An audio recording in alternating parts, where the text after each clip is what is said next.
And is there a rift between you two? No, not at all. It's always love.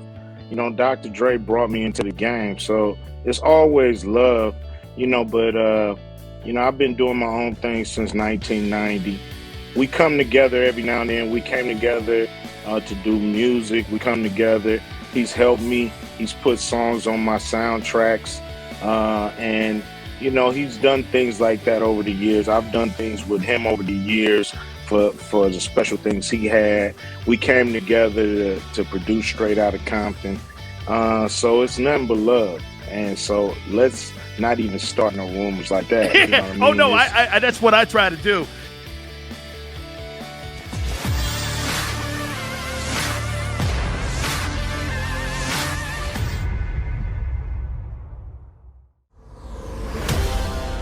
Forward to it, man. So let's see if we can connect with our friend Ice Cube, and we'll talk to our friend here. Hey, Cube, how you doing, man? Thanks so much for doing this, brother. What's up, Dan? How you doing? Oh, good, man. Thanks so much for doing it. Cube, I want to get your thoughts here on, the challenges that the XFL and the USFL are going to go through. You started BIG3 Basketball, and there must have been a boatload of challenges for you right out of the gate when you had to put that league together. What are some of the challenges you think those leagues are going to go through? I mean, just the fact that they're, coming back for a second and third time lets you know the challenges. Um, I think, there's enough talent out there to have, more professional sports, not less. We all know that the spots are limited in NFL and in the NBA. So, it's great to have another outlet for us to see these guys who we've, seen in high school and college and some in the pros and maybe they're out the league too quick, and these are other options to see them while they are you know talented and still ready to play, and can play at a high level and play with a high IQ. So it's fun for me. The more the merrier. I'll tell you, Cube, the big three, talking to Amy Trask a couple days ago about it, the level of play in the big three from the first year, the second year, the third year. I mean, dude, it's getting better and better and better. Are you feeling the same thing? Without a doubt, we've gotten, more athletic, younger, and it's a grown man game, which it's kind of matador defense in the NBA nowadays. So it's good to see guys that's still physical enough to bang in the paint. No basket is easy, and what's great about the big three. Just because you had success in the NBA doesn't mean you're going to have success in the big three, and vice versa. It's its own game. It's its own sport. It's its own niche. So it's fun to watch. Uh, you know, it's fun to watch people come to a game, and if they had any doubts, they can really see what the competition is all about. All right, Cube. I held off on this question. I'm watching the Super Bowl and I'm watching the halftime show. My wife looks over at me. She goes, "Where's your boy?" And I go, "Where's MC Ren? Where's Yella? Where's all these?" I was like this. I go, "How could you put on a halftime show, a rap halftime show?" Which, by the way, I enjoyed it. I'm not going to say I didn't enjoy it, but Cube, how are you not involved in that? It was Dr. Dre's show. So, Dr. Dre, he has visions on how he wants to do things. And so, that was the vision. It was a great show. I enjoyed it.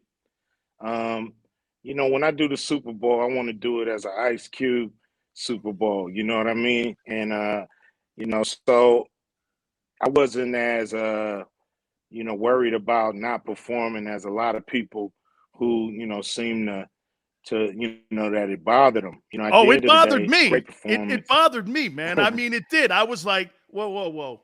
I'm sorry. And is there a rift between you two? No, not at all. It's always love. Dr. Dre brought me into the game, so it's always love. But I've been doing my own thing since 1990. We come together every now and then. We came together to do music. We come together. He's helped me. He's put songs on my soundtracks, and he's done things like that over the years. I've done things with him over the years for the special things he had. We came together to produce Straight Outta Compton. So it's nothing but love. And so let's not even start no rumors like that. You know what I Oh mean? no, I that's what I try to do. Is I try Yeah. to get that It, going. it I'm like, hey, I'm on Twitter, Cube, going like this. It's gotta be a because Luther Campbell, Luther and I were going back and forth, and Luther goes, Sills, there's got to be some shit here going on between the. And I go, man, I don't know, man. How could you nah. not have Cube on there? I mean, look, man, the Dr. Dre family tree is very big. It's only a 15, 18-minute show. So he couldn't get everybody out there who he's worked with. And, so people shouldn't feel their way. You know what I mean? So, you'll see an Ice Cube Super Bowl show one day. So don't worry about it. I can't wait. What'd you think of the game? What'd you think? Hang on. I know you're a Raider guy.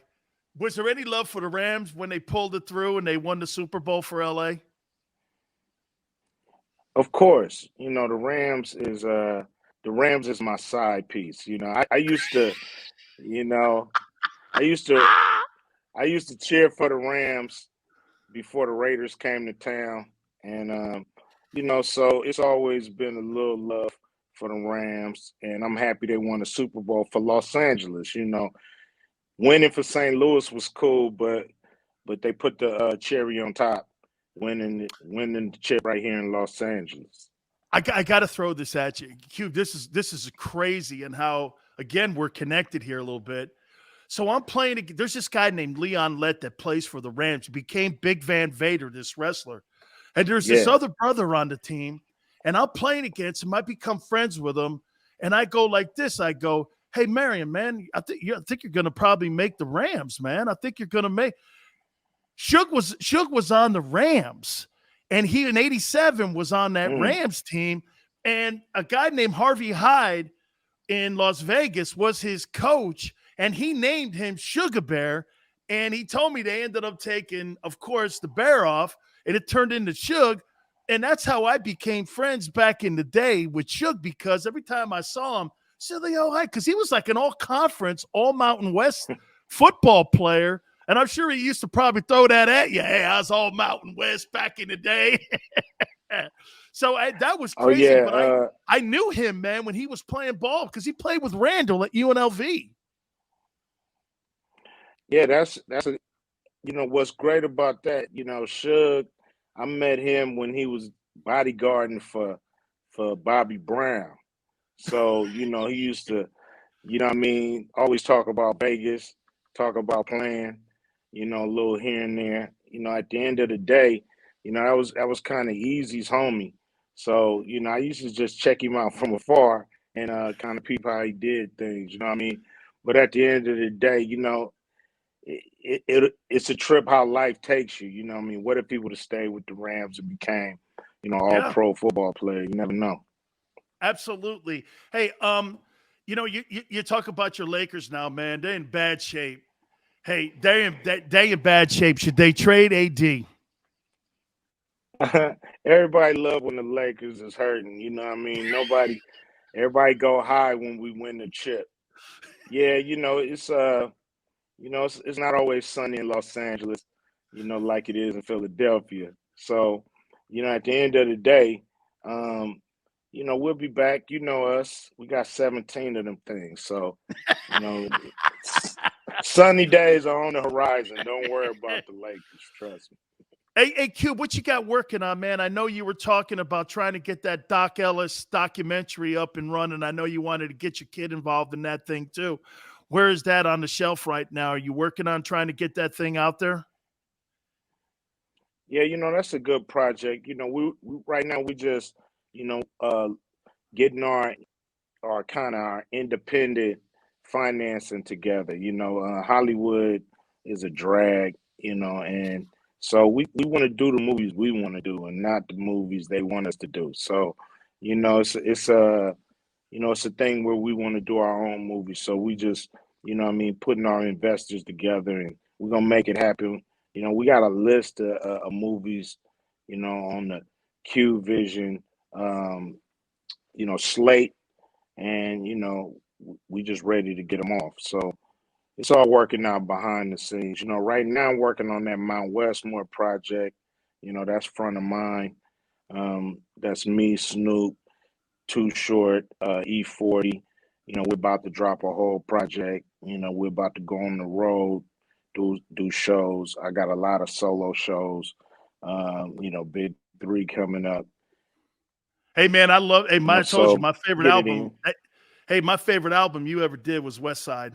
I mean, that's my favorite. You guys, to me, I mean, look, I know NWA kind of put the foundation down, but man, that West Side to me, that album, man. I mean, and to have you guys back again, putting that and spinning that vinyl like that again, man, is really great because that was really an iconic group together and how you guys banged it off one another. And when you get back together like that, is it easy like you've been with like your family member for a long time where you guys can just get back to where you were, where you left off? Is it easy or is there a time you guys have to work it back into being sound like what you want it to sound like? Well, I think you're talking about West Side Connection. Yeah. This is a whole new project called Mount Westmore, and it's actually me, Snoop, E40, and Too Short. So we've been Okay. friends forever, Dan. We've been friends forever. We've been going on tour forever, and to do this record together, it was fun. We did it during the pandemic, so we got like 50 songs together.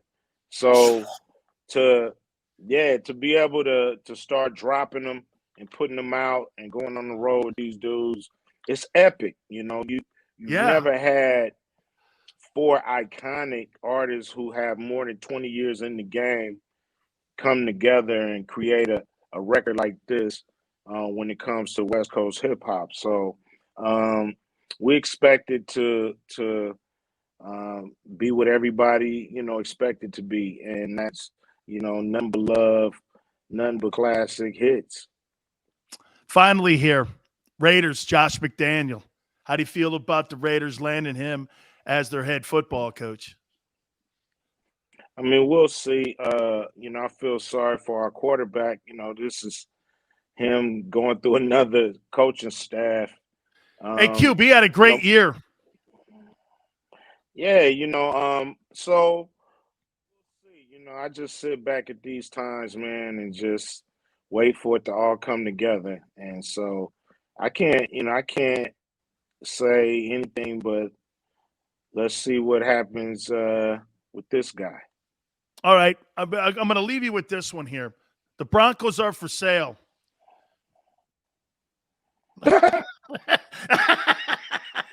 Hey, Broncos. Hey, man, you're an entrepreneur, man. You can Hey, roll these dudes. You can roll these dudes into the room, man. I know you, man. You can roll them in there. they Broncos are for sale, Cube. they need to let Byron Allen buy the Broncos. He's a great dude. He's a great entrepreneur. He's uh he's on the right side of history, and he has the knowledge and the money to buy it, and he's a great guy. So to me, that's where the Broncos should go. Cube, it's always awesome having you on, man. And hey, do you have a concert somewhere that you're going to be playing? I've been at two of your concerts with my family and my daughter when she was 17 or 16. I brought her down to San Diego when you were down there. You did one in Long Beach, and we went up to that one too. Do you have any other one that you're working on right now where you're going to be performing somewhere? Oh man, we got a lot going on. go to icecube.com, you know, check out the latest. But I think we coming to San Diego sometime in May, so Oh, that'll be damn. cool. Fantastic. Cube, thank you, brother. I appreciate it, man. I appreciate you taking time for me. No problem, man. Anytime, Dan. You got it, man. Legendary Ice Cube. Thank you so much. All right, guys, we'll take a brief time out. You hit the like button. You keep it here on the National Football Show.